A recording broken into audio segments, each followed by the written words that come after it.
नमस्ते, मैं हूं डॉक्टर राजीव। देश और दुनिया की अर्थव्यवस्था पर चर्चा में आज हम बात करेंगे अंतर्राष्ट्रीय अर्थशास्त्र की। International economics, meaning and nature. अंतर्राष्ट्रीय अर्थशास्त्र क्या है, उसका अर्थ एवं उसकी प्रकृति क्या है।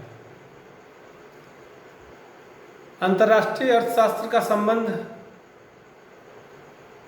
किससे है?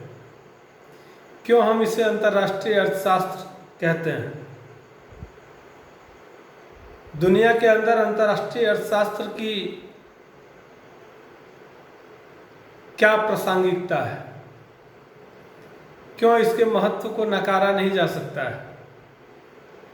वर्तमान समय में आवागमन के बढ़ते हुए साधनों ने पूरे विश्व को एक इकाई के रूप में बदल दिया है। अब वह दिन, वह परिस्थितियां, वह कालखंड समाप्त हो गया जब प्रत्येक देश केवल अपने आप तक सीमित था।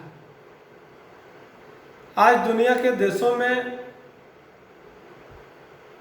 विकास की इतनी तीव्रता आ गई, इतनी तेजी आ गई कि कोई देश एक दूसरे से संबंध स्थापित किए बिना अपने आप को पूर्ण नहीं समझता है। पहले अपने आप तक सीमित था और बाहर की दुनिया से उसे कोई लेना देना नहीं होता था। बाहर की दुनिया का ज्ञान भी नहीं था।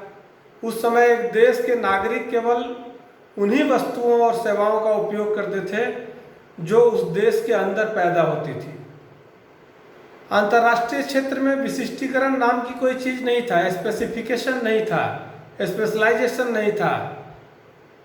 और जब विशिष्टीकरण नहीं था तो प्रत्येक देश अपनी आवश्यकताओं की सभी वस्तुएं एवं सेवाएं उत्पन्न करने का प्रयत्न करता था, किंतु किसी भी वस्तु के उत्पादन में विशिष्टता अथवा निपुणता नहीं थी। वह प्रयास जरूर करता था कि हमारे लिए, हमारे देश के लिए, हमारे देश के लोगों के लिए जिन वस्तुओं और सेवाओं की आवश्यकता है, उन वस्तुओं और सेवाओं को हम अपने देश के अंदर उत्पादित करें।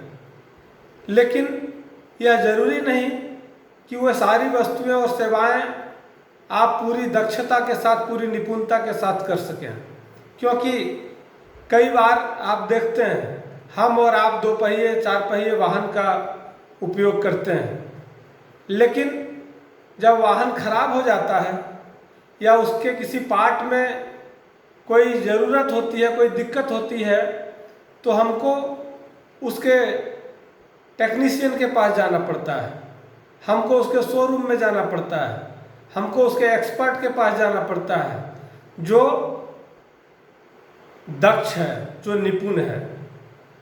यह एक और बात है कि जो व्यक्ति पूरी दक्षता के साथ उस दो पहिए, चार पहिए वाहन का सुधार कर सकता है, वह जानता है कि इसमें कौन कौन सी कठिनाई है, लेकिन उसके पास भले नहीं है और हम जो उसका उपयोग कर रहे हैं, हमको उसकी दक्षता नहीं है, उसकी निपुणता नहीं है, हम अच्छे से उसको ड्राइव नहीं कर सकते हैं, हम उसकी मशीनरी सिस्टम को नहीं समझते हैं, बावजूद भी हम उसको चलाते हैं। कहने का तात्पर्य यह है कि हम अपनी ज़रूरतों के अनुरूप भले वस्तुओं और सेवाओं का उत्पादन कर लें, लेकिन यह जरूरी नहीं है कि उन वस्तुओं का उत्पादन हम पूरी दक्षता और निपुणता के साथ कर सकते हैं या हमको उसमें विशिष्टीकरण प्राप्त है। और ऐसी स्थिति में किसी भी वस्तु के उत्पादन में उसे विशिष्टता अथवा निपुणता प्राप्त नहीं होती है। अब स्थिति बिल्कुल अलग हो गई है, पहले वाली स्थिति नहीं रही। आज बढ़ते हुए श्रम विभाजन एवं विशिष्टीकरण ने प्रत्येक देश को किसी वस्तु के उत्पादन में निपुणता एवं विशिष्ट योग्यता प्रदान की है। यह इसलिए संभव हुआ क्योंकि प्रत्येक देश किसी विशेष वस्तु का उत्पादन की आवश्यकता को महसूस किया। विभिन्न देशों के बढ़ते हुए आर्थिक संबंधों के कारण अंतर्राष्ट्रीय व्यापार को एक नई दिशा मिली, क्योंकि दुनिया के देशों ने यह महसूस किया कि अंतर्राष्ट्रीय व्यापार को बढ़ावा दिया जाए, अंतर्राष्ट्रीय व्यापारिक संबंधों को बढ़ावा दिया जाए। और इस संबंध ने दुनिया को एक नई दिशा दी। जिस प्रकार एक व्यक्ति किसी वस्तु का उत्पादन करता है जिसमें वह सर्वाधिक निपुण होता है, उसी प्रकार एक राष्ट्र भी उन्हीं वस्तुओं का उत्पादन करता है जो वह कम तुलनात्मक लागत पर उत्पन्न कर सकता है। यह हमारा प्रयास होता है। हम यह चाहते हैं कि हम जिन वस्तुओं का उत्पादन करते हैं उसका तुलनात्मक लागत कम हो, कम से कम लागत में हम अधिक से अधिक अच्छी वस्तुओं का उत्पादन कर सकें। और इसलिए उत्पादन में आंतरिक एवं अंतर्राष्ट्रीय दोनों स्तरों पर विशिष्टीकरण महत्वपूर्ण हो गया। विशिष्टीकरण के फलस्वरूप उत्पादन का उपभोग उत्पादक स्वयं नहीं करता, विशिष्टीकरण के कारण उसका विनिमय बढ़ा है, विनिमय होने लगा। और विशिष्टीकरण के कारण व्यापार का जन्म हुआ, अंतर्राष्ट्रीय व्यापार के संबंध डेवलप हुए और व्यापार से विशिष्टीकरण को प्रोत्साहन मिला।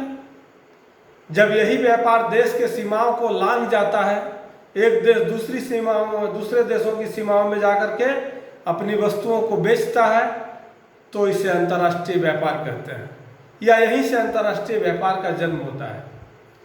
दुनिया के देशों ने कम लागत पर अधिक से अधिक अच्छी गुणात्मक वस्तुओं को पसंद करना सीख लिया। वह चाहता है कि हम ऐसी वस्तुओं का उपयोग करें, ऐसी वस्तुओं का उपभोग करें जिस पर हमको कम से कम लागत हो। जैसे क्रेता और विक्रेता चाहता है, क्रेता चाहता है हमको कम लागत पर अधिक से अधिक वस्तुएं, अच्छी वस्तुएं, गुणात्मक वस्तुएं मिल जाए। विक्रेता चाहता है कि हम इस वस्तु से अधिकतम मुनाफा प्राप्त कर लें। ठीक इसी प्रकार एक देश दूसरे देशों के साथ विभिन्न प्रकार के वस्तुओं और सेवाओं को कम लागत पर प्राप्त करना चाहता है। यही वजह है कि अंतर्राष्ट्रीय व्यापार का सिद्धांत दुनिया के देशों के बीच विकसित हुआ। अंतर्राष्ट्रीय अर्थशास्त्र की परिभाषा क्या है? प्रसिद्ध अर्थशास्त्री पीटी एलोसवर्थ ने अपनी पुस्तक द इंटरनेशनल इकोनॉमी में बड़े सरल ढंग से अंतर्राष्ट्रीय अर्थशास्त्र को संक्षिप्त रूप में परिभाषित किया। वे कहते हैं कि जिस प्रकार अर्थशास्त्र की परिभाषा यह कह करके देता है कि अर्थशास्त्र वह है जो अर्थशास्त्री करते हैं, उसी प्रकार अंतर्राष्ट्रीय अर्थशास्त्र का संबंध भी विभिन्न राष्ट्रों के आपसी संबंधों से है। जब दो देश आपस में व्यापार करते हैं, उनमें आर्थिक संबंधों की शुरुआत हो जाती है और इसके कारण आर्थिक समस्याएं भी पैदा होती है। आर्थिक संबंध जैसे ही विकसित होगी, लेन देन, आदान प्रदान, आयात निर्यात जैसे ही डेवलप होगा, स्वाभाविक है कि आर्थिक व्यापार से आर्थिक समस्याओं का भी जन्म होता है। उन आर्थिक समस्याओं के समाधान के लिए अंतर्राष्ट्रीय अर्थशास्त्र में इन्हीं आर्थिक समस्याओं का समाधान किया जाता है और उससे उत्पन्न समस्याओं का अध्ययन भी किया जाता है कि एक देश दूसरे देश के साथ जब व्यापार करता है तो कौन कौन सी समस्याएं आती है, और उन समस्याओं के समाधान भी अंतर्राष्ट्रीय अर्थशास्त्र के अंतर्गत किया जाता है। प्रोफेसर हैरोल्ड ने कहा है कि अंतर्राष्ट्रीय अर्थशास्त्र एक विस्तृत और जटिल विषय है। दुनिया के तमाम देशों के साथ या वे देश जिसके साथ हम अपनी वस्तुओं और सेवाओं का आयात निर्यात करते हैं, हम अपनी ज़रूरतों की वस्तुओं को दुनिया के दूसरे देशों से लाते हैं और हमारे पास जो पर्याप्तता है, जिसमें हम दक्षता प्राप्त किए हुए हैं, जिसमें विशिष्टीकरण प्राप्त है, उन वस्तुओं को दुनिया के दूसरे देशों में व्यापार के माध्यम से हम मुनाफा प्राप्त करते हैं। उन्होंने कहा कि इसका सर्वेक्षण ऐतिहासिक अथवा भौगोलिक दृष्टिकोण से किया जा सकता है। इसके अंतर्गत इस बात का अध्ययन किया जा सकता है कि किसी देश में अंतर्राष्ट्रीय व्यापार के प्रमुख घटक कौन कौन से हैं, किस आधार पर वह अंतर्राष्ट्रीय व्यापार करता है। अंतर्राष्ट्रीय अर्थशास्त्र को परिभाषित करते हुए हेरोड कहते हैं कि अंतर्राष्ट्रीय अर्थशास्त्र का संबंध उन समस्त आर्थिक सौदों से है जो देश की सीमा के बाहर किए जाते हैं, अर्थात एक देश दूसरे देश से करते हैं। प्रोफेसर वासरमैन और हंटलमैन ने भी इसको परिभाषित करने का काम किया है। उन्होंने कहा कि अंतर्राष्ट्रीय अर्थशास्त्र का संबंध वस्तुओं, सेवाओं, उपहारों, पूंजी एवं बहुमूल्य धातुओं के विनिमय से है, जिनमें इन मदों को अस्थायित्व के साथ साथ स्वामित्व देने का काम किया जाता है, क्योंकि जब तक हम स्वामित्व नहीं देंगे तब तक देश के और देश के दूसरे क्षेत्रों में रहने वाले लोगों के निवासियों को हस्तांतरित करना होता है। अंतर्राष्ट्रीय व्यापार में हम अपने देश की वस्तुओं और सेवाओं को दूसरे देश के निवासियों को हस्तांतरित करते हैं, अर्थात ट्रांसफर करते हैं। अंतर्राष्ट्रीय अर्थशास्त्र उन कानूनों का, संस्थाओं का एवं व्यवहारों का वर्णन करता है तथा विश्लेषण करता है, जिसके अंतर्गत अंतर्राष्ट्रीय व्यापार किया जाता है। हम व्यापार किस आधार पर करेंगे, एक देश का दूसरे देश के साथ कौन कौन सा टर्म एंड कंडीशन होगा, कौन कौन से कानून होंगे, कौन कौन से संस्थाओं को, इंस्टीट्यूशन को उसके व्यवहार हमारे अनुकूल है या नहीं, उन देशों के साथ मैत्रीपूर्ण संबंध है या नहीं, उसके साथ हमारा बाह्य और आंतरिक संबंध किस प्रकार का है, ऐसे सभी पहलुओं का अध्ययन और विश्लेषण अंतर्राष्ट्रीय व्यापार के अंतर्गत किया जाता है। अंतर्राष्ट्रीय अर्थशास्त्र की पृष्ठभूमि क्या है, हम अंतर्राष्ट्रीय अर्थशास्त्र को किस आधार पर देखते हैं। जिस प्रकार एक व्यक्ति पूर्ण रूपेण आत्मनिर्भर नहीं है, हमको विभिन्न प्रकार की वस्तुओं और सेवाओं के लिए ज्ञान विज्ञान आदान प्रदान या जीवन में अन्य अन्य जो आवश्यकताएं हैं हमारी, उन सभी आवश्यकताओं के लिए आत्मनिर्भर नहीं हैं हम। उसी प्रकार एक राष्ट्र, एक देश अपने ऊपर आत्मनिर्भर नहीं है या पूर्ण रूपेण आत्मनिर्भर नहीं है, ये दावा भी नहीं कर सकता है, क्योंकि दुनिया जितनी तेजी के साथ विकास के रास्ते पर चल रही है, उस दृष्टि से यदि कोई राष्ट्र यह कहता है कि हम अपनी ज़रूरतों के लिए, अपनी आवश्यकताओं के लिए पूर्ण रूपेण अपने ऊपर निर्भर हैं, तो यह गलत है। आज हम भले ही यह कहें कि प्राचीन युग में मनुष्य स्वयं अपनी आवश्यकताओं की पूर्ति करता था, किंतु वास्तविकता यह है कि उस युग में भी कुछ न कुछ ऐसी चीज़ें थी जिसके लिए हमको विशिष्टीकरण प्राप्त नहीं था, हम पूर्ण रूपेण दक्ष नहीं थे। यद्यपि यह अवैज्ञानिक एवं प्रारंभिक किस्म का था, आज तकनीकी और वैज्ञानिक पद्धति का विकास हो गया, नई नई खोजें होने लगी, विशिष्टीकरण ने सब कुछ संभव बना दिया और एक देश उन्हीं वस्तुओं का उत्पादन करता है जिसकी तुलनात्मक लागत कम होती है। कम लागतों में हम अधिक से अधिक गुणात्मक वस्तुओं के उत्पादन का प्रयास करते हैं। इन वस्तुओं का विनिमय करके दूसरे राष्ट्रों से उन वस्तुओं को खरीदते हैं जिन्हें वह अपने देश में तैयार नहीं कर सकता है। हम कौन सी वस्तुएं खरीद रहे हैं, हम दूसरे देशों से लाने की आवश्यकता क्यों महसूस कर रहे हैं, क्योंकि हमको पता है कि ये वस्तुएं हमारे देश में अधिक लागत पर बन सकती है, दूसरे देशों में कम लागत पर यह संभव है, तो हम क्यों नहीं दूसरे देशों से उन वस्तुओं का आयात कर लें। और हमारे यहाँ जो कम लागतों में, कम इन्वेस्टमेंट में, कम कॉस्टिंग पर प्रिपेयर होता है, प्रोडक्शन होता है, वैसे प्रोडक्शंस को हम दुनिया के दूसरे देशों के साथ व्यापार के माध्यम से निर्यात करते हैं, भेजते हैं। अतः एक देश इस बात का ध्यान रखता है कि हमको कौन सी वस्तु का उत्पादन करना है, जिन्हें वह या तो अपने देश में तैयार नहीं कर सकता है अथवा उसको तैयार करने में ऊंची लागत लगता है, वैसी वस्तुओं को कोई देश उत्पादन करना नहीं चाहता है। आने वाले 20 जो वर्ष होंगे या आगामी 20 वर्षों में अंतर्राष्ट्रीय व्यापार अपने आप में इतनी व्यापकता को प्राप्त कर लेगा, इतनी व्यापक हो जाएगा, हम उसकी कल्पना नहीं कर सकते हैं। गत वर्षों में इसमें उत्तरोत्तर वृद्धि हुई है, उसको देख करके मैं आगामी वर्षों की बात कर रहा हूँ।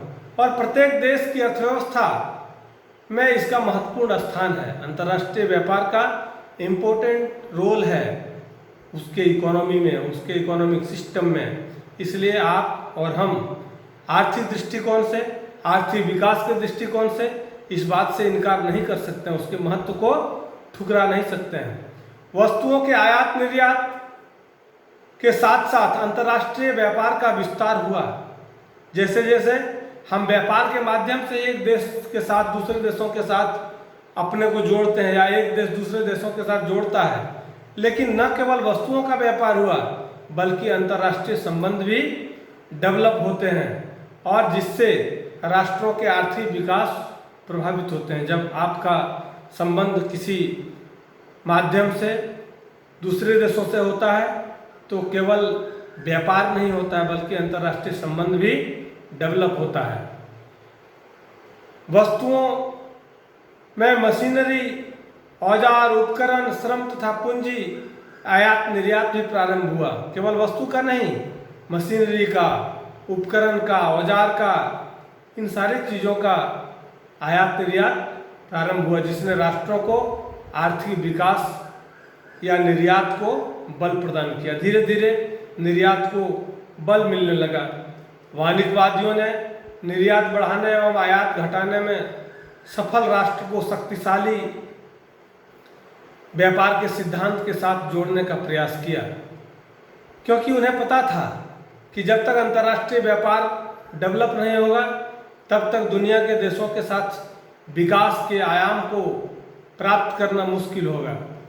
18वीं शताब्दी के अंत में अर्थशास्त्रियों ने अंतर्राष्ट्रीय संबंधों पर बल देना प्रारंभ किया, किंतु बाद में दूसरे अर्थशास्त्रियों ने अपने विचार को इस प्रकार से दिया जिससे यह महसूस हुआ, जैसे डेविड रिकार्डो ने, जॉन स्टुअर्ट मिल ने इन अंतर्राष्ट्रीय संबंधों को आगे बढ़ाने के विचार को बल दिया। कहा कि अगर कोई अर्थव्यवस्था चाहता है कि दुनिया के देशों के साथ उसके विकास का संबंध डेवलप हो तो उसको यह प्रयास करना चाहिए कि हम ऐसे संबंधों को आगे बढ़ाने में प्रयास करें। इसलिए अंतर्राष्ट्रीय व्यापार के क्षेत्र में जो कुछ प्रतिबंध हुआ करते थे उन प्रतिबंधों को मुक्त करने का प्रयास किया गया और 20वीं शताब्दी में, विशेषकर 20वीं शताब्दी के प्रथम कालखंड में अंतर्राष्ट्रीय व्यापार के क्षेत्र में सभी प्रतिबंधों को समाप्त कर दिया गया। 1929-30 में जब दुनिया के अंदर वैश्विक महामंदी आई, आर्थिक महामंदी आई, ग्रेट डिप्रेशन आया और दुनिया के देशों को आर्थिक दृष्टिकोण से बड़ी क्षति हुई, व्यापारिक मंदी आ गई, तब अंतर्राष्ट्रीय व्यापार के क्षेत्र में कई प्रतिबंधों को जन्म दिया। अर्थव्यवस्था पंगु बन चुका था, दुनिया की अर्थव्यवस्था चरमरा चुकी थी। वैसे में उनको संरक्षण देने की जरूरत महसूस हुई, अंतर्राष्ट्रीय व्यापार के लिए नीति बनाने की आवश्यकता महसूस हुई, किंतु इसका मतलब यह नहीं था कि अर्थव्यवस्था को मजबूती देने के लिए हम अपने अंतर्राष्ट्रीय संबंधों और सीमाओं के आंतरिक एवं बाह्य संबंधों को नज़रअंदाज करें। उन सारे संबंधों को ध्यान में रखते हुए अंतर्राष्ट्रीय व्यापार की नीति को बल देने का प्रयास किया गया और समय और परिस्थितियों के अनुसार जिस तरह की परिस्थितियां दुनिया के सामने आई उसके अनुसार अंतर्राष्ट्रीय आर्थिक संबंधों में परिवर्तन होता गया, क्योंकि उसके अनुरूप समय समय पर नीतियां बनानी पड़ी और उन नीतियों के कारण आज पूरी दुनिया के अंदर अंतर्राष्ट्रीय व्यापार को काफ़ी बल मिला। राजनीतिक परिस्थितियों के कारण भी व्यापार के स्वरूप में विशेष परिवर्तन हुआ। जब एक देश दूसरे देशों के साथ राजनीतिक संबंध जिस तरह से परिवर्तित होते हैं, हमारा अंतर्राष्ट्रीय व्यापार उसी अनुरूप परिवर्तित होता है। प्रारंभ में पूंजीवादी अर्थव्यवस्था ने इंग्लैंड के व्यापार को बढ़ाने का पर्याप्त सहायता किया, क्योंकि विश्व के बहुत से देश पूंजीवाद का व्यापार के साथ विभिन्न क्षेत्रों में बटा हुआ था। पूंजीवादी देशों के अंदर उसका जो पूंजीवादी व्यवस्था था वह दुनिया के दूसरे देशों में ही फंसा हुआ था, और अंतर्राष्ट्रीय संबंधों की नई विचारधारा का जन्म होना था। इसलिए वैश्विक स्तर पर अंतर्राष्ट्रीय सिद्धांत को, अंतर्राष्ट्रीय व्यापार को बल देने के लिए अर्थशास्त्रियों ने प्रयास किया। राजनीतिक उद्देश्य से प्रभावित होकर व्यापार में कई क्षेत्र हो गए या क्षेत्रीय गुटों में बंट गया। उसका कारण क्या था?